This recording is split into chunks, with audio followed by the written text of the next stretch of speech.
개인의 취향이 아닌 인류의 미래를 위해서라도 채식을 해야 한다는 의견이 많아지고 있습니다. 인류의 질병과 기후위기의 주범으로 육식이 떠올랐기 때문이죠. 하지만 그렇다고 바로 채식을 하기에는 좀 어렵게 느껴집니다. 자, 그런데 여기 채식과 천천히 친해지는 방법을 찾는 이가 있습니다. 채식 한약사로 또 고기 없는 월요일의 대표로 활약하고 있는 이현주 씨의 이야기를 들어봅니다. I'm standing on the edge, and everything I know is blown away. But tomorrow starts today. There ain't no map to follow, but I'm with you all the way. I'm ready for tomorrow. Tomorrow starts today. There ain't no map to follow, but I'm with you all the way. 네, 반갑습니다, 한약사님. 네, 식물성 약재로만 한약을 지을 수 있다는 사실에 좀 놀라웠어요. 왜냐면 저는 한약재 하면 동물성 약재가 제일 먼저 떠올랐거든요. 네, 순식물성으로만 처방을 하는데요. 많은 동물들이 사실은 사육을 하고 있어서 그 사육의 부산물들로 약을 짓고 있거든요. 그래서 식물성으로만도 충분히 보약을 지을 수 있어서 좀 어려운 부담을 껴안았지만 네. 식물성으로 처방하고 있습니다. 특별히 채식을 하게 된 이유가 궁금해요. 사실 채식을 하게 된 이유는 30대 중반쯤에 마음이 좀 불안해서 명상과 채식을 좀 병행해보자 하는 이유였었어요. 네. 근데 채식을 하다 보니까 채식에 관한 다양한 네트워크가 있다는 걸 알게 됐고요. 예, 그래서 채식을 하면서 점점 제 분야가 좀 늘어난 것 같습니다.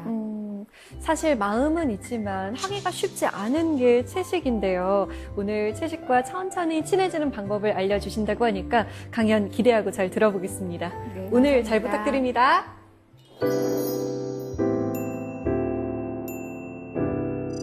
오늘의 주제는 여러분들이 밥상 위에서 환경운동도 하실 수 있고 또 건강도 더 생각하실 수 있는 이런 채식에 대한 소개를 해드리려고 합니다.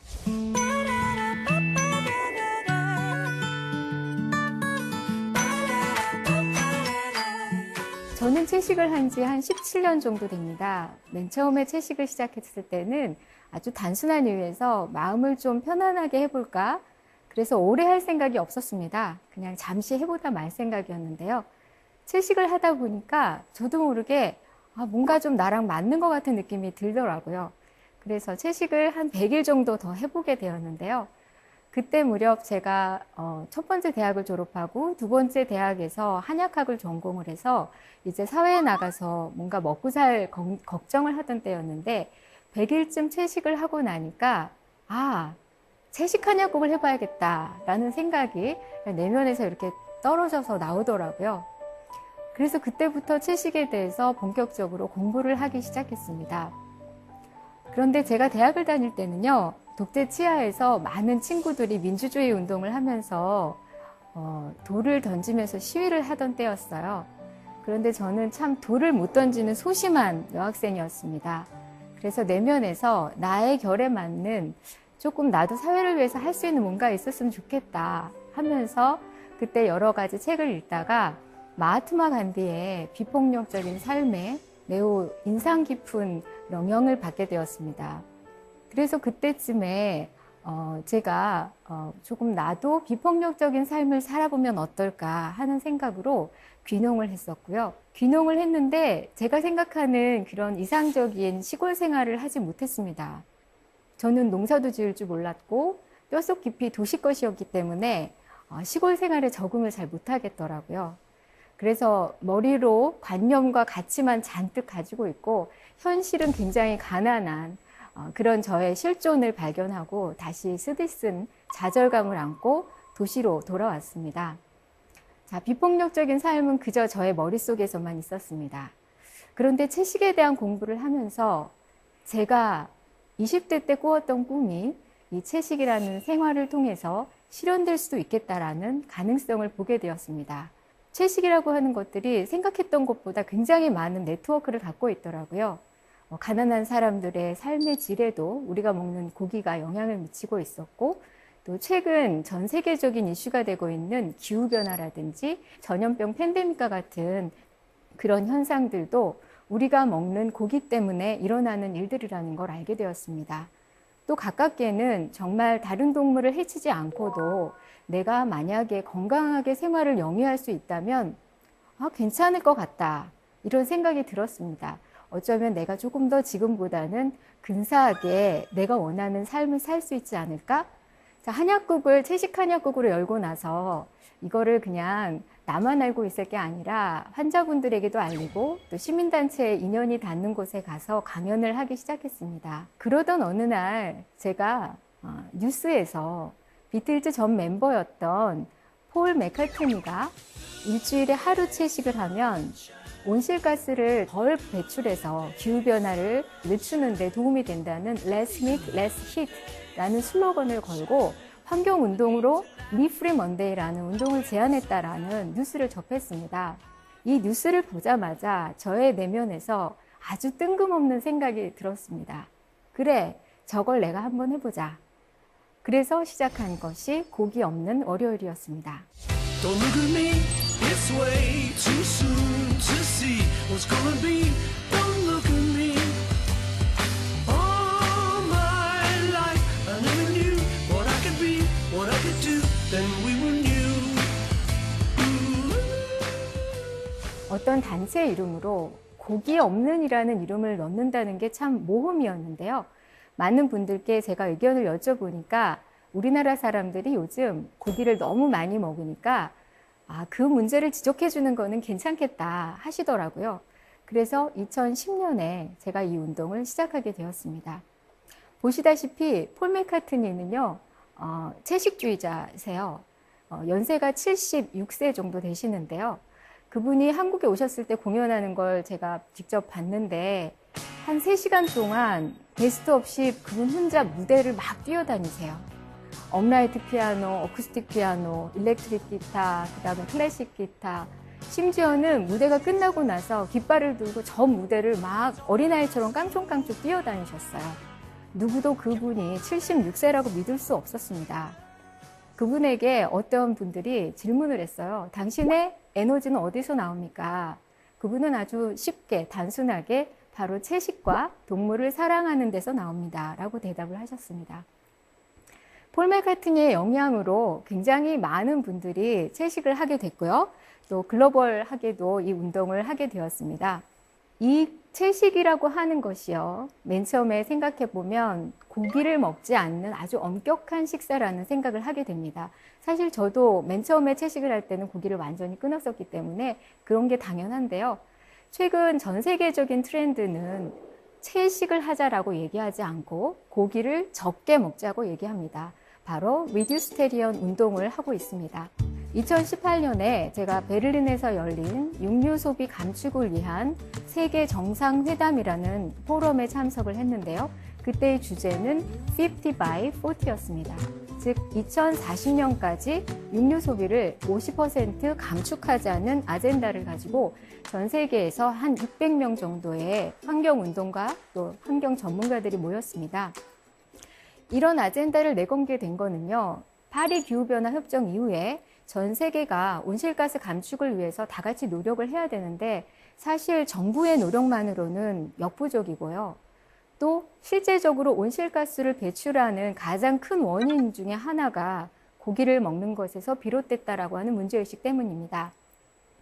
중국 정부와 한국 정부는 기후 악당으로 지목되고 있습니다.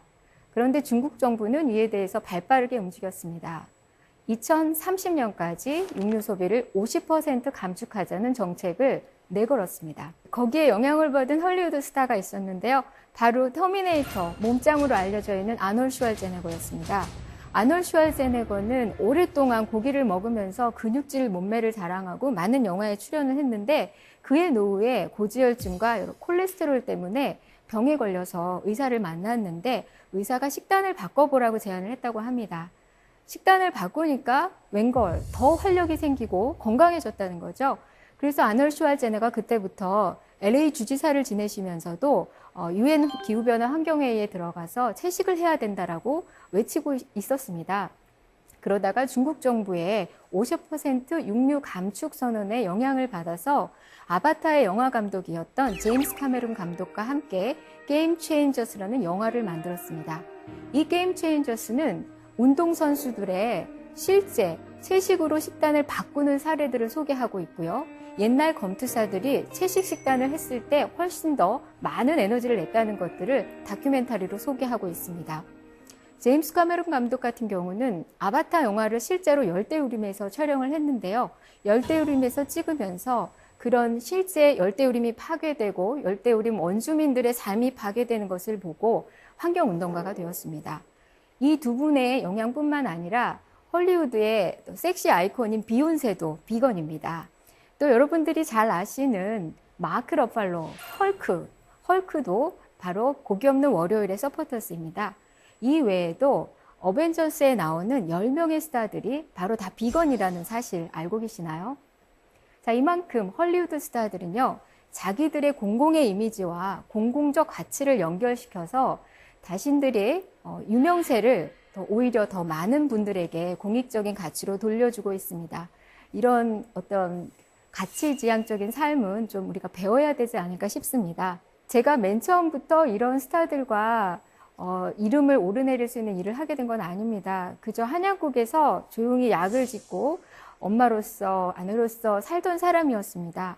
그런데 제 마음에 공공의 가치가 이렇게 한 씨앗처럼 들어온 다음부터 제가 다양한 나라를 다니면서 강연도 하고 또 이런 유명한 분들의 콘서트나 같이 점심을 먹을 수 있는 기회도 생겼습니다. 어느 날 2014년 저에게 뉴욕 맨하탄에서 메일이 한 통 왔습니다. 미틀리스 먼데이 USA라는 곳이었는데요. 전 세계에서 고기 없는 월요일을 하는 그런 사람들을 모아서 뉴욕에서 워크숍을 한번 해보고 싶다는 내용이었습니다. 제가 뉴욕에 가봤더니 저와 같이 뜬금없이 시작한 사람들이 22명이나 참석을 했더라고요. 그때 당시 전 세계적으로 약 30개국에서 고기 없는 월요일이 자발적으로 일어나고 있었습니다. 저희는 언어는 잘 통하지 않았지만 매우 반가운 형제처럼 한 목소리를 내기 시작했고요.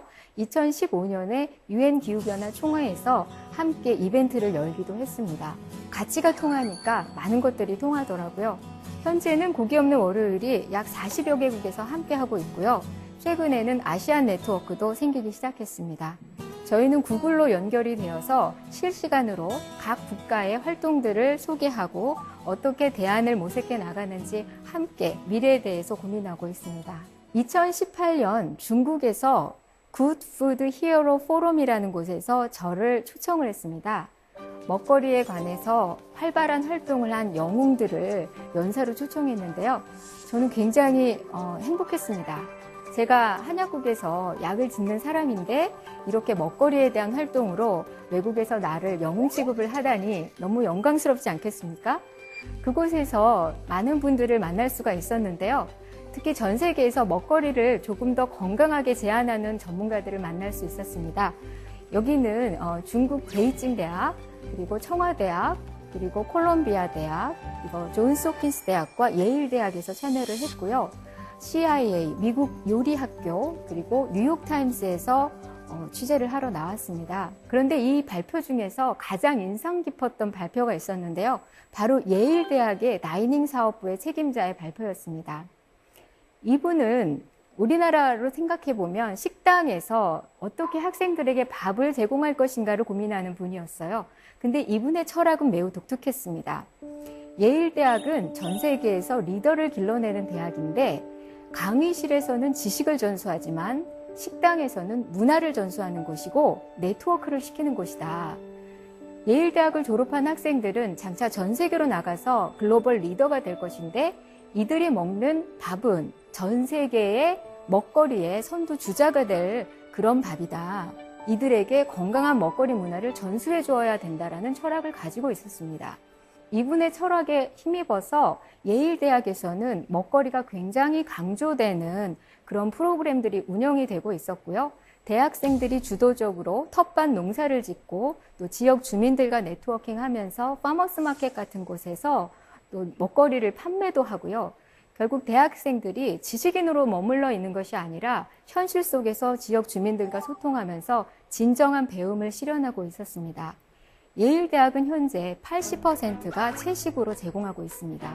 더 놀라운 것은 2030년까지 예일대학 다이닝 사업부의 목표는 100% 채식을 제공한다는 것이었습니다. 이 밖에도 하버드 대학과 스탠포드 대학에서는 의대에서 먹거리에 관련된 쿠킹 클래스를 정규 의대 프로그램 중에 선택 과목으로 채택을 했습니다. 저도 하버드 의대에서 열린 프로그램에 잠시 참여를 했었는데요. 대부분은 채식을 제공하고 있었습니다. 또한 채식을 가르치고 있었습니다. 이제 의대생들이 환자들에게 어떻게 요리해서 어떻게 먹을 것인가를 코칭해 주어야 된다는 것이죠. 이제는 병을 치료하기 위해서는 먹거리를 바꿔야 된다는 게 전 세계적인 대세라는 점입니다. 2019년 1월에 인류 역사상 최초로 전 세계인을 대상으로 하는 식단 가이드가 발표되었습니다. 바로 Eat Lancet 리포트라는 것인데요. 17개국의 37명의 과학자들이 모여서 이제까지 인류가 먹어왔던 식단들을 각 나라별로, 대륙별로 분석을 하고 2050년 지구 인구가 100억이 되었을 때 우리가 이 지구에서 계속 살아남기 위해서는 어떻게 음식을 먹어야 되는지에 관한 리포트였습니다. 이 리포트의 결과는 아주 명료하고 심플했습니다.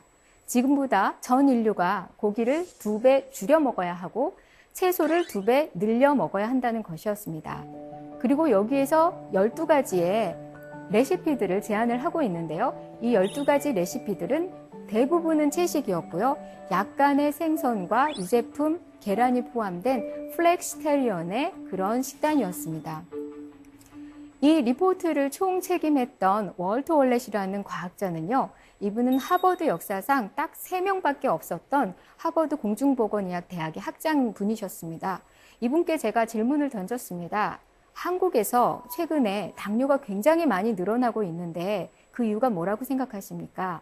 이분은 아주 심플하게 대답을 하셨습니다. 한국 사람들 너무 고기 많이 먹는 것 같습니다. 여러분들 밥상에서 정말로 고기를 얼마나 많이 드시고 계신가요? 정말로 건강하신가요? 한번 저는 여쭤보고 싶습니다.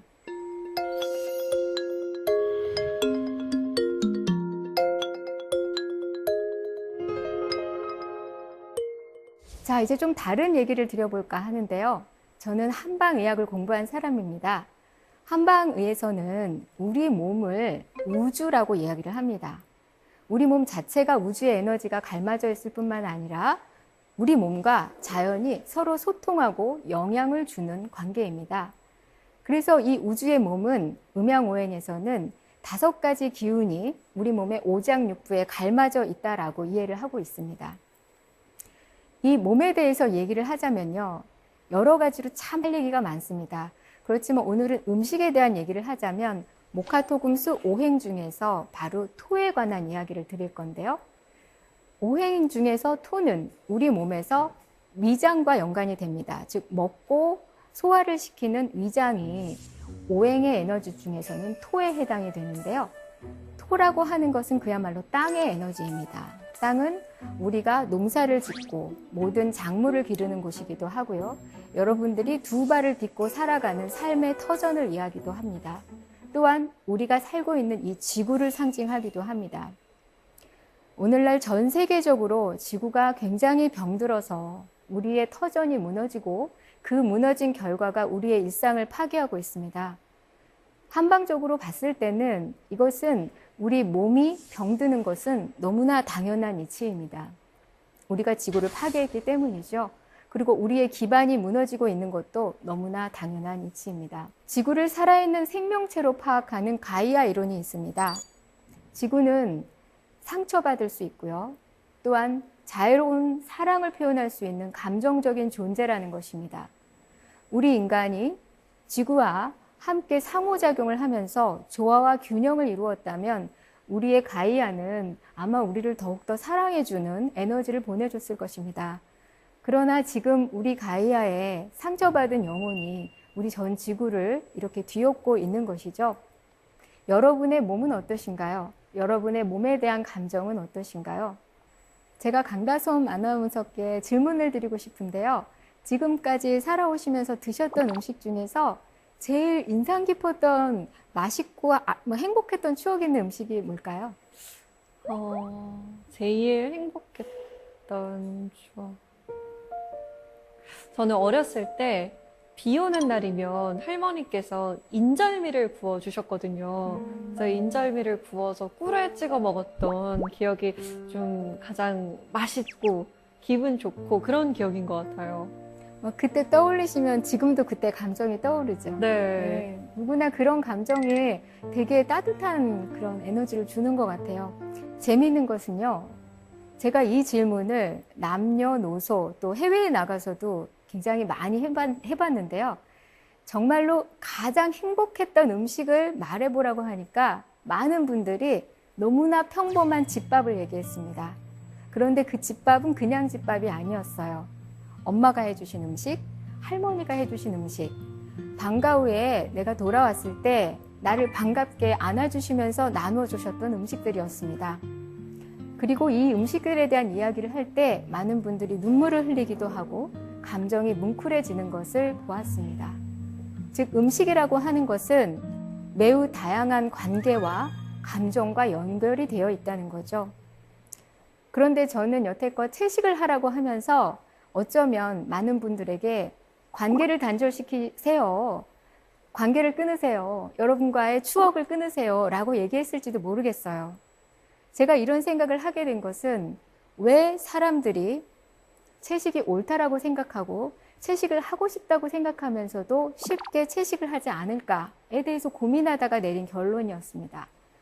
즉, 음식은 단지 사람의 가치만으로 선택되지 않는다는 것이죠. 거기에는 문화가 있고 관계가 있고 감정이 있었기 때문입니다. 그래서 저는 이런 것들을 어떻게 조금 더 잘 버무려서 사람들에게 제안을 해볼까 고민을 하기 시작했죠. 그래서 제가 이제 몇 가지 더 질문을 던져봤습니다. 여러분들이 이렇게 살아오시면서 드셨던 음식들을 시간 추이별대로 이렇게 나열을 해보면 어떤 시기에는 매우 건강한 음식을 먹었던 시기가 있고요. 어떤 시기에는 인스턴트 음식만 먹었던 시기가 있습니다. 또 주변 환경이나 주변 인연이 바뀌면 간이 짜거나 매운 음식을 드셨을 경우도 있습니다. 그런데 다시 체크를 해보시면 그 시기마다 자신의 몸매라든지 건강의 상태가 매우 달라졌죠. 즉, 우리가 먹는 것이 요즘 유행하는 말로 You are what you eat인데요. 우리가 먹는 것이 곧 우리 자신이 되고 우리 삶의 일부가 되고 일상이 되는 것이죠. 그래서 만약에 내가 채식을 하고 싶다, 만약에 내가 건강한 식단으로 바꾸고 싶다 한다면 여러분에게 있는 관계들과 감정들의 조화와 균형을 고려하지 않으면 안 된다는 것입니다.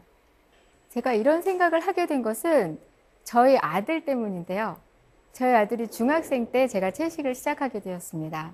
한창 성장기에 있는 아들을 두고 엄마가 채식을 시작했기 때문에 집에서는 고기 요리를 하지 않았어요. 어느 날 우리 아들이 저에게 반항을 하기 시작하더라고요. 그런데 사실 제가 그 전에도 그다지 요리를 잘하는 엄마는 아니었습니다. 주중에는 주로 삼겹살이나 고등어 한 마리, 아니면은 햄이나 소세지를 구워주고요. 주말에는 기분을 낸답시고 피자나 아니면 햄버거를 시켜주는 보통 그냥 그런 엄마였습니다. 그런데 채식을 하고 나서부터 일단 제가 먹을 게 없는 거예요. 그래서 자꾸 요리를 하게 되더라고요. 요리를 하면서 어떤 감정이 변화가 왔냐면 저 자신에게 내가 뭘 먹고 싶은지를 물어보기 시작했어요. 한 번도 저는 저한테 물어본 적이 없었어요. 늘 가족을 위해서 요리를 하고 아이를 빨리 끼니를 때워놓고 제가 공부를 해야 됐기 때문에 이거는 빨리 의무적으로 요리를 해야 됐던 것이죠. 그런데 채식을 하면서 제가 저에 대해서 관심이 생기니까요. 아이에게도 그런 질문을 하게 되었어요. 너가 무슨 음식을 좋아해? 엄마가 해준 것 중에? 그랬더니 우리 아들이 엄마 체면을 좀 살려준다고 대답은 해주더라고요. 카레라고 대답을 해줬어요. 아마 그 전에 제가 3분 카레를 줬을지도 모릅니다. 그런데 아이가 카레라는 얘기를 해주니까 제가 너무 반가운 마음에 카레를 연구하기 시작했어요. 일본식 카레, 인도식 카레, 또 3분 카레식으로 그냥 달큰한 카레까지, 또 나중에는 심지어는 향신료를 일일이 하나씩 다 구입을 해서 다양한 맛의 카레를 이제 시도하기 시작했습니다. 자, 카레를 하는 날은 이상한 변화가 일어났습니다. 아들이요, 식탁에 먼저 와서 기다리는 거예요. 그리고 어떤 날은 주방에 와서 제 옆에 와서 재료를 다듬기도 했습니다. 그리고 엄마가 늦게 들어오는 날은 아들이 카레를 해놓고 기다린 날까지 생겼습니다. 결국 우리 아들이 요리를 잘하게 되었어요. 그리고 나중에 자취를 하고 나서 저에게 톡으로 문자를 보냅니다. 엄마, 프라이팬 새로 나온 거 있는데 너무 성능 좋더라. 엄마 이거 하나 사봐. 이렇게 사랑스러운 대화를 나눌 수 있게 되었습니다. 즉 카레라고 하는 작은 요리 하나로 우리 아들과 저는 굉장히 좋은 관계를 유지할 수 있었는데요. 그렇다고 저희 아들이 채식을 하진 않습니다. 그러나 예전처럼 엄마가 채식을 하는 것에 대해서 거부감을 느끼지 않고요. 제 자료를 편집해 주거나 저와 같이 책을 편집하는 것처럼 많은 도움을 주고 있습니다. 누구보다도 엄마가 활동하는 것을 아주 응원해 주고 있는 멋진 아들이 되었습니다. 자, 여러분들은 음식을 가지고 소통하고 계신가요? 저한테 가장 많은 질문을 받는 것 중에 하나가 채식을 시작한 젊은이들이 가족들하고 관계가 틀어져서 또는 친구들이나 직장에서 관계가 틀어져서 고민이 많다라는 질문을 많이 하세요. 그런데 그럴 때 제가 어떤 조언을 드리냐면 이 채식이라고 하는 걸 잠시 내려놓고 그 두 관계를 좀 사랑의 에너지로 채워보자 이렇게 제안을 합니다.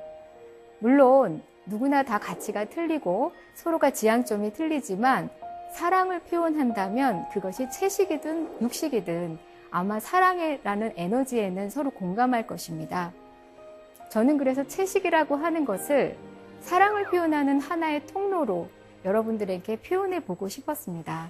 그런데 많은 분들이 채식을 원하지만 채식 생각하면 어떻게 생각을 하시냐면 풀떼기 밥상 이런 표현들을 많이 하십니다. 그래서 어떻게 그것만 먹고 살아요? 그것만 먹으면 건강을 잃지 않나요? 어지럽지 않아요? 잠시는 해볼 수 있겠지만 자라나는 아이들한테 괜찮겠어요? 이런 질문들을 정말 많이 받습니다.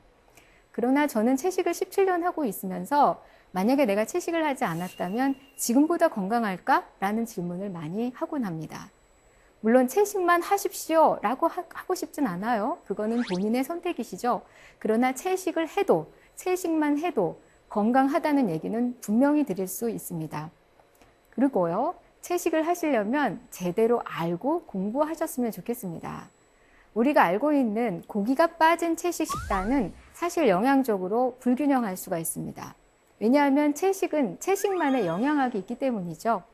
채식만의 영양학은요, 우리가 생각하듯이 단백질, 탄수화물, 지방과 같은 거대 영양소들의 의미를 두고 있지 않습니다. 채식 영양학은 식물들이 가지고 있는 에너지에 포인트를 두고 있습니다. 불과 몇십 년 전부터요, 식물들이 갖고 있는 향기 성분, 맛 성분, 그리고 컬러 성분들이 파이토케미컬이라는 성분으로 알려지기 시작했는데요. 이 파이토케미컬 성분들이 암을 고치고 병을 고치고 항노화 작용과 항균 작용이 뛰어나서 굉장히 다양한 신약으로 개발이 되고 불치의 병을 고치고 있었습니다.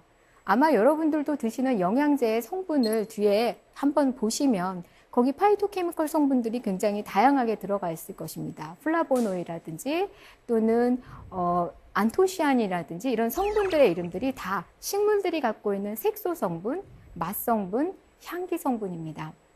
그런데 문제는 우리가 조리를 할 때 우리 전통적인 식단도 마찬가지인데요. 채소들을 먹지만 채소의 색깔이나 향기나 맛은 다 사라져버린 그야말로 조리를 너무 많이 한 음식을 먹는 게 문제라는 것이죠. 채식은 100가지를 차리지만 채소들이 갖고 있는 색깔이 다 파괴된 밥상이라면 영양적인 가치는 사실 많이 떨어집니다. 그래서 저는 여러분들께 채식만 드세요 라고 얘기하기보다는 채식의 영양을 살려서 드세요 라고 말씀드리고 싶습니다. 자, 이렇게 제가 채식에 대한 다양한 체험을 하게 된 계기는요, 여러 나라를 다니면서 채식 음식이 얼마나 다양하게 조리될 수 있는지를 경험했기 때문입니다. 해외 포럼이나 아니면 해외 비건 레스토랑을 가보면요, 정말 입이 쩍 부러질 정도로 너무나 아름답고 맛있는 음식들이 제공이 됩니다. 진짜 그야말로 와우 이 생각이 정말 떠오릅니다. 그때 저는 이렇게 생각했습니다. 내가 고기를 먹지 말라고 할 게 아니라 이렇게 맛있는 음식을 좀 소개를 해줘야겠다. 태어나서 죽을 때까지 이렇게 맛있는 음식이 있다는 걸 모르고 죽는 사람들은 정말 불쌍한 사람들이야 라는 생각이 들었습니다. 그래서 가능하면 내가 많이 요리를 하고 이런 새로운 신세계를 사람들한테 알려봐야지 라고 생각을 하게 됐죠.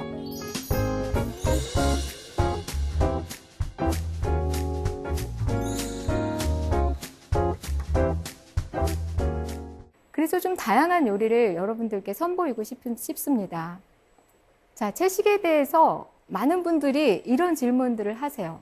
단백질이 부족하지 않나요? 채식만 먹으면 힘을 못 쓰지 않나요? 자, 콜린 캠벨 박사라는 분이 있는데요. 이분은 중국의 24개 주에서 약 8억 인구의 식단을 검토를 해봤습니다. 차이나 리포트라는 논문에서 이분이 24개 주의 식단을 분석한 결과를 보고했는데요. 어떤 주에서는 고기를 많이 먹고 어떤 주에서는 굉장히 채식 위주로 생활하고 있었습니다. 그런데 어떤 주에서는 병에 많이 걸리고 암 환자가 굉장히 많이 나타나고요. 어떤 주에서는 병에 적게 걸리고 또 굉장히 장수를 하는 그런 식단과 질병률과 그 다음에 사망률 사이의 연관성이 굉장히 깊었는데 무려 8,000개의 요소가 동일한 결론을 나타내고 있었습니다. 심플하게 말씀드리자면 고기를 많이 먹을수록 빨리 죽는다는 것이었습니다. 또한 암에도 굉장히 다양한 종류의 암이 많이 걸린다는 것이었습니다. 이 보고서가 발표된 이후에 뉴욕타임스에서는 그랑프리라는 칭찬을 하면서 서구 사회에 알려나가기 시작했고요. 이 콜린 캠벨 박사가 그 후에 폭스 오브 나이브즈라는 커뮤니티를 만들어서 이러한 영양학을 알려나가기 시작했습니다. 그것이 바로 플랜 베이스드 다이어트, 자연 식물식이라는 것인데요. 보통 채식 그러면 고기와는 반대로 채소 위주의 밥상을 생각한다면 자연 식물식 그러면 식물들의 영양을 살린 밥상을 이야기합니다. 이 자연 식물식 밥상에서는요. 아무리 채식이라고 해도 채식 가공식을 먹거나 기름으로 튀기거나 기름으로 많이 버무려진 음식은 삼가하라고 얘기합니다.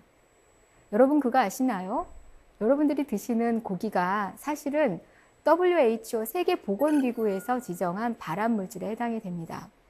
햄이나 소시지 같은 경우는 사실 제1급 발암물질이에요. 그런데 그런 음식들이 계속 너무 많이 먹으면 몸에 독소를 형성하는 건 너무 자연스럽겠죠. 잠시 제가 한 방에 이론들을 다시 한번 설명을 드리자면요. 음양오행의 5가지 요소들이 우리 몸에는 5장으로 들어와서 갈마져 있다라고 말씀을 드렸잖아요. 이 5장은요.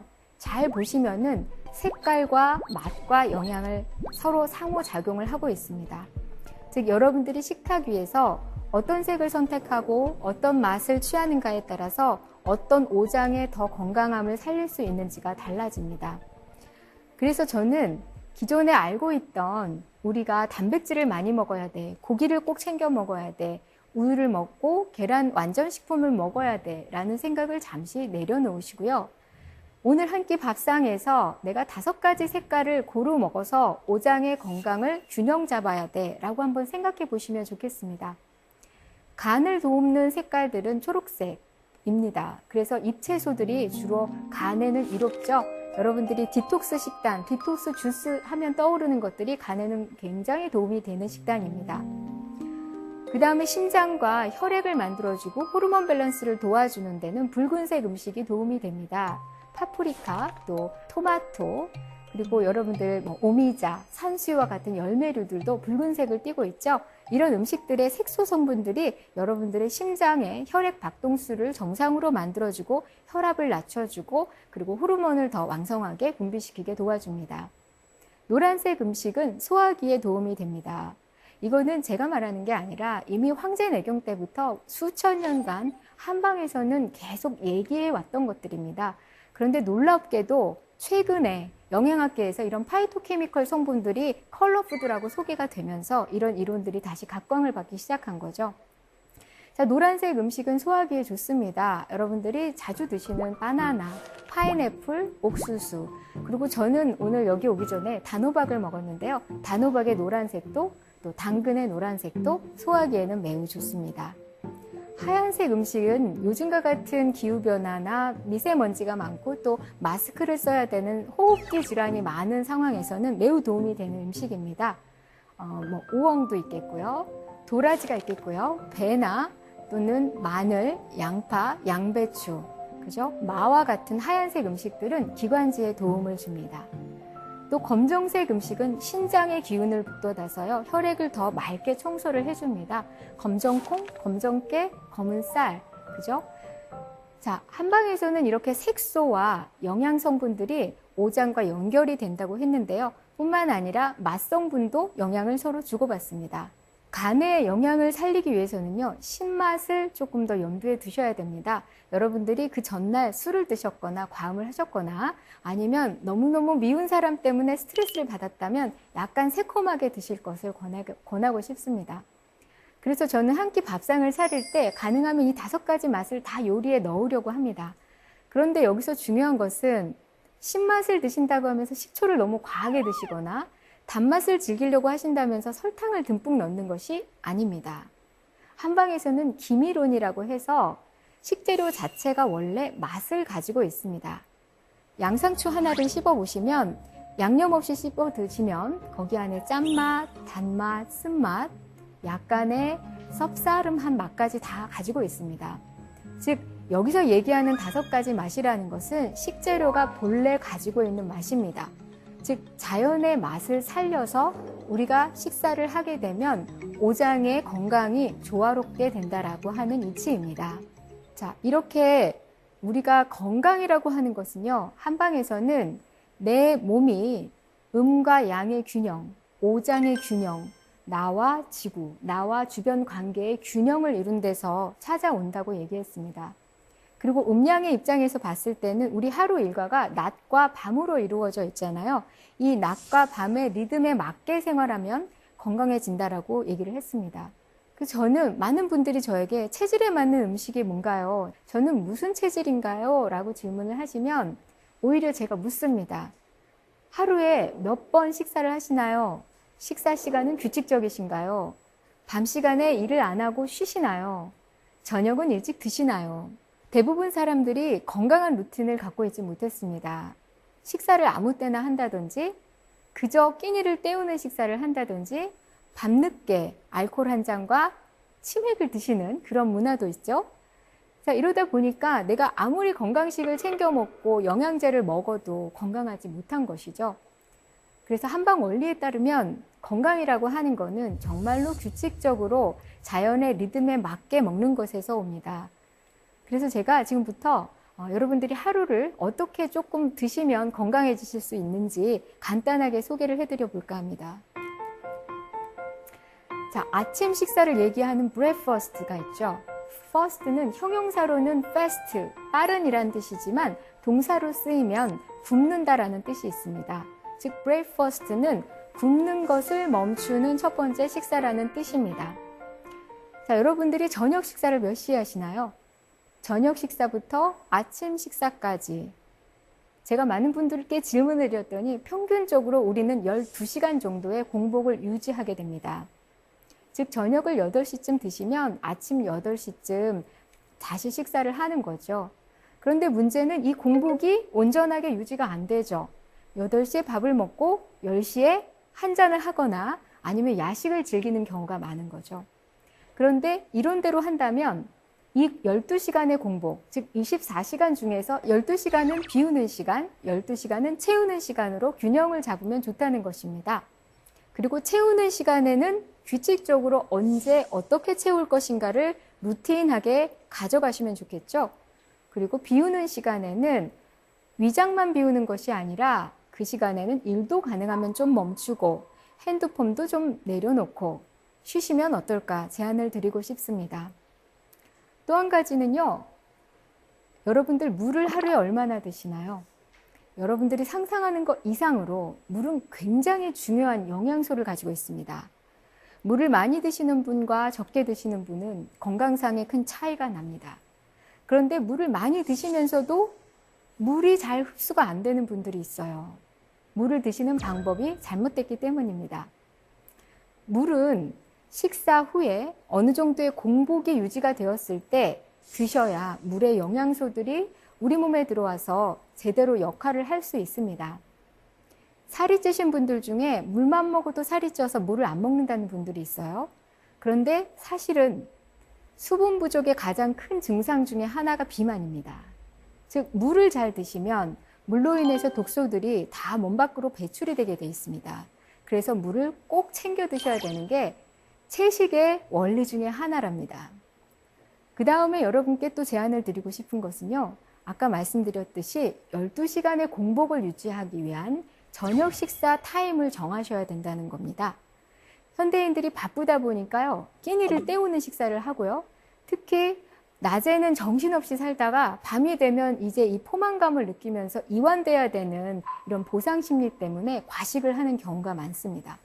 그런데 과식을 할 때 또 술을 곁들이는 경우도 많죠. 술과 고기, 기름진 과식을 통해서 얻어지는 건 뭘까요? 기분 좋은 이완인가요? 좋은 관계인가요? 또 더불어서 고지혈증, 콜레스테롤, 뱃살 걱정은 아니신가요? 자, 저녁 식사의 패턴만 바꾸셔도 굉장히 많은 분들이 대사증후군으로부터 해방되는 것을 봤습니다. 자, 마지막으로 저는 여러분께 질문을 드리고 싶습니다. 여러분, 지금 이 지구에서 우리가 얼마나 오래 건강하게 지속 가능하게 살 수 있을까요? 과연 우리 아이들이 그 아이들의 아이들까지 아름다운 지구를 마음껏 누리고 행복하게 뛰어놀 수 있는 세상을 장담할 수 있을까요? 나와 지구의 건강을 위해서, 우리의 지속 가능성을 위해서 우리는 이제 정말 선택이 아니라 필수적으로 노력해야 되는 시기가 왔습니다.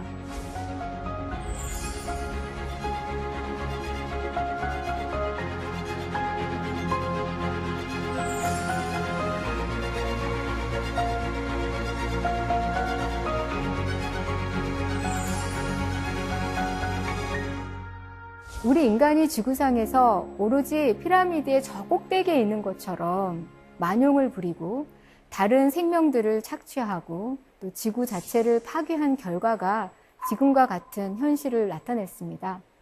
놀랍게도요, 코로나로 전 인류가 병들고 아우성치는 동안 대도시에는 야생동물들이 활주하기 시작했다고 합니다.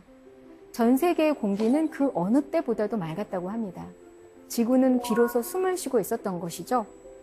우리는 지구 공동체의 일원입니다. 우리만 잘 살아서는 이제 더 이상 잘 살 수 없습니다. 여러분들이 이러한 활동에 동참하고 싶으시다면 오늘부터 한번 일주일에 하루라도 채식을 해보시기를 권해드리고 싶습니다. 최근에 저희가 존스 홉킨스 대학에서 데이터를 내주고요. 한국의 기후변화행동연구소에서 한국적인 데이터로 산출한 결과를 마지막으로 소개해드리겠습니다. 여러분들이 일주일에 하루 채식을 하시면요. 1년 1095끼니 중에서 단 52끼니의 채식인데요. 이것만으로도 1인당 30년 산 소나무를 15그루 심는 효과와 맞먹습니다. 식탁 위에서 식모기를 경험하실 수 있는 거죠. 일주일에 하루부터 한번 시작해보세요. 감사합니다.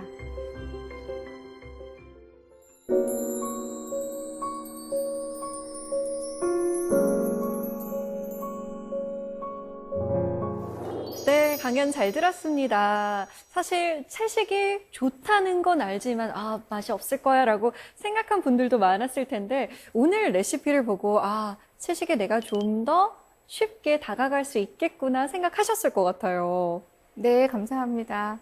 많은 분들이 채식을 좀 즐기시면서 좀 천천히 하지만 한 스텝 한 스텝씩 좀 나아가셨으면 좋겠습니다. 네. 자, 그럼 사사계 공동체 여러분께서 보내주신 질문 보겠습니다. 최한결님의 질문입니다. 학교에서 채식하는 게 환경에 도움이 된다고 배웠습니다. 저도 채식하고 싶은데 초등학생도 채식을 실천할 수 있는 방법이 있나요? 네, 사실 초등학생에게는 기후 위기가 저희에게보다 더 위협적으로 느껴질 것 같아요. 미래 세대에게 꼭 필요한 채식의 방법 뭐가 있을까요? 아마 여러분들이 잘 아시는 그레타 툰베리 있잖아요. 그 친구는 비건입니다. 완전 채식을 하고 있어요. 서양의 많은 초등학생부터 많은 친구들이 채식만으로도 충분히 건강한 생활을 누리고 있는데 문제는 아직 우리가 채식에 익숙하지 않아서인데요. 초등학생 친구들이라면 일주일에 하루라도 한번 채식하는 날을 정해서 그날만큼은 채식 식재료들도 한번 엄마랑 같이 장도 보시고 요리도 직접 한번 해보시면 좋을 것 같습니다. 자, 두 번째 질문 받아보겠습니다. 도금홍 씨의 질문입니다. 아이들에게 채식 요리를 해주고 싶은데 우선 저부터도 냉동식품이나 반조리식품이 너무 편해요. 시간과 정성을 많이 들여야 하는 채식 요리를 조금 더 간편하게 접근할 수 있는 방법이 있을까요? 네, 채식이 어려운 많은 분들의 공통적인 고민일 것 같아요. 어떻게 하면 좋을까요? 네, 저희가 채식을 한다 그러면 고기가 빠진 밥상만 많이 생각을 하시는데요. 사실은 채소들이 갖고 있는 영양이 굉장히 충분합니다. 그래서 제가 그냥 쉽게 말씀을 드리자면 색깔을 많이 살려서 컬러 푸드들 위주로 한번 식단을 차려보시면 좋을 것 같아요. 그래서 채소들별로 색깔들이 다양하잖아요. 그 다양한 색깔을 한 밥상 위에 올리는 그런 식단을 한번 실천해 보시면 좋을 것 같습니다.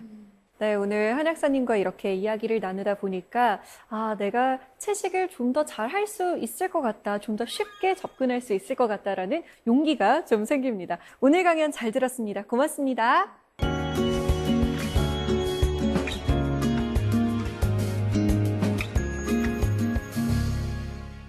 잠자는 시간 8시간, 수다와 잡담하는 시간 2시간, 아침과 점심을 대충 때우고 저녁마저 대충 때우는 시간 45분. 어제의 안부를 묻고 내일을 약속하는 1시간. 재미있지도 즐겁지도 행복하지도 않지만 꼭 해야 할 일이 있는 8시간. 우리는 어쩌면 매일 미리 쓰여진 일기처럼 틀에 맞춰진 날들을 보내고 있을지도 모릅니다.